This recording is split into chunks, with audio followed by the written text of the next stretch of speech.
तपस्येसाठी गेलेले गौतम ऋषी आश्रमाकडे परतले. पश्चातापाचा भोग भोगून रामाच्या चरण स्पर्शाने पावन झालेल्या अहिल्याचा त्यांनी स्वीकार केला. एका क्षणाच्या अविचारानं हजारो वर्षे अचेतन आयुष्य जगली बिचारी. पण मग इंद्राला मिळालेल्या शापाचं काय झालं? पुढे अग्नी वायूसह पितृदेवांना इंद्राने ही घटना कथन केली व त्या कृत्यामागील हेतू केवळ गौतम ऋषींची तपश्चर्या भंग करून त्यांच्यात क्रोध उत्पन्न करायचा होता असे सांगितले. हो. त्यावेळी त्यांनी इंद्रदेवांना एका मेषाचे वृषण देऊ केले. असं. अरे हा कसला आवाज येतो? Can you all hear that? धुवनघाने का वाजतंय?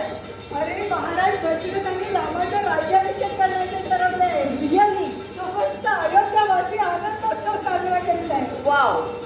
पण तिकडे कैकेयीच्या महालात मात्र काहीतरी वेगळाच प्रकार सुरू जात आहे. हो.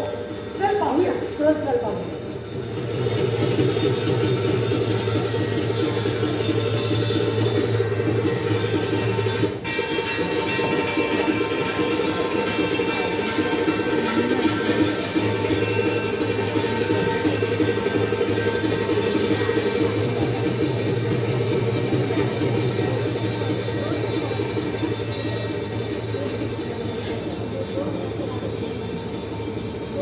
महाराणी कैकेयी,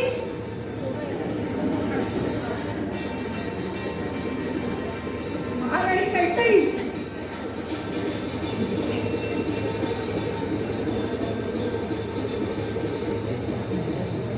अगं कल्याणी, अयोध्या नगरीत तुझ्या विरोधात एवढं मोठं षडयंत्र रचलं जात असताना तू अशी शांत निद्रेच्या आधी कशी काय होऊ शकतेस? कल्याणी, उठ, डोळे उघड. मंथने, अगं काय झालंय? एवढी अस्वस्थ का दिसतोय तू? अगं लवकरच रामाचा राज्याभिषेक होणार आहे. काय? सारी अयोध्या नगरी आनंदोत्सव साजरा करते.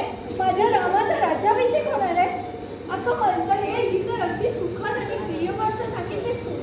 ही आनंदाची गोष्ट सांगितल्याबद्दल तुला काय देऊ सांग. आणि जा काहीतरी गोडधोड घेऊन ये. आपण गोड गोड करूया. अगं कल्याणी,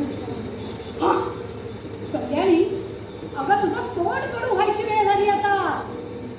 हो, तुझ्या भरताला डावललं जातं हे कसं कळत नाही तुला?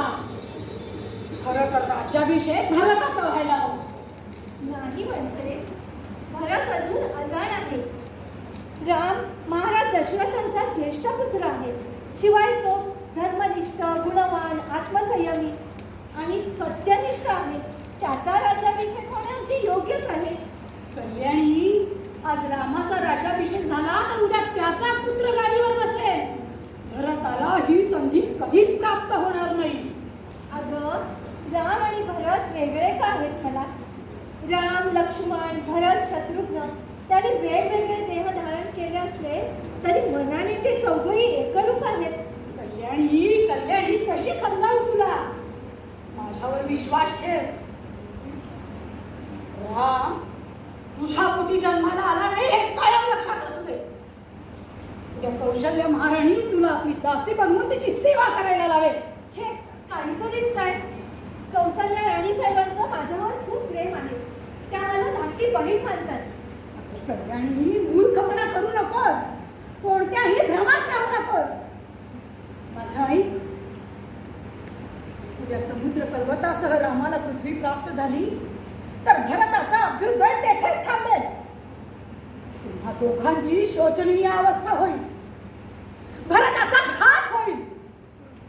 कायम रामाच्या आज्ञेत राहून भरत जीवित तरी राहील का याचा विचार कर. अगं, पूर्वी तू पती प्रेमाच्या जोरावर महाराणी कौशल्येला जुमानलं नव्हतंस. आता तुझी ती सवय या गोष्टीचा सूड उगवल्याशिवाय राहणार नाही. काही डोळे उघड. आपल्या पुत्राचं, भरताचं रक्षण कर आणि रामाला बाहेर धाडण्याचं कारण मनामध्ये योज.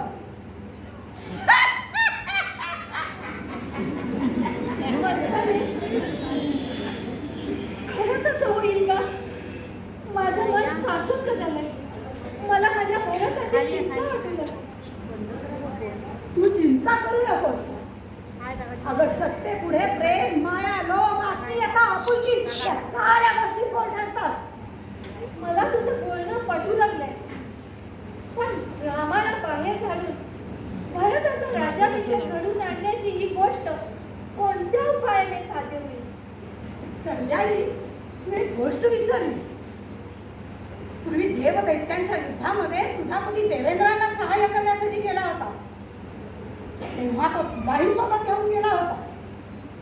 दंडकारण्यात तिमिध्वज या महादैत्याशी देवेंद्रांचा महासंग्राम झाला. तेव्हा तुझा पती प्राणपणाने लढला. दैत्यांनी त्याच्या शरीराचे लचके तोडले आणि त्याला मूर्छित केले होते.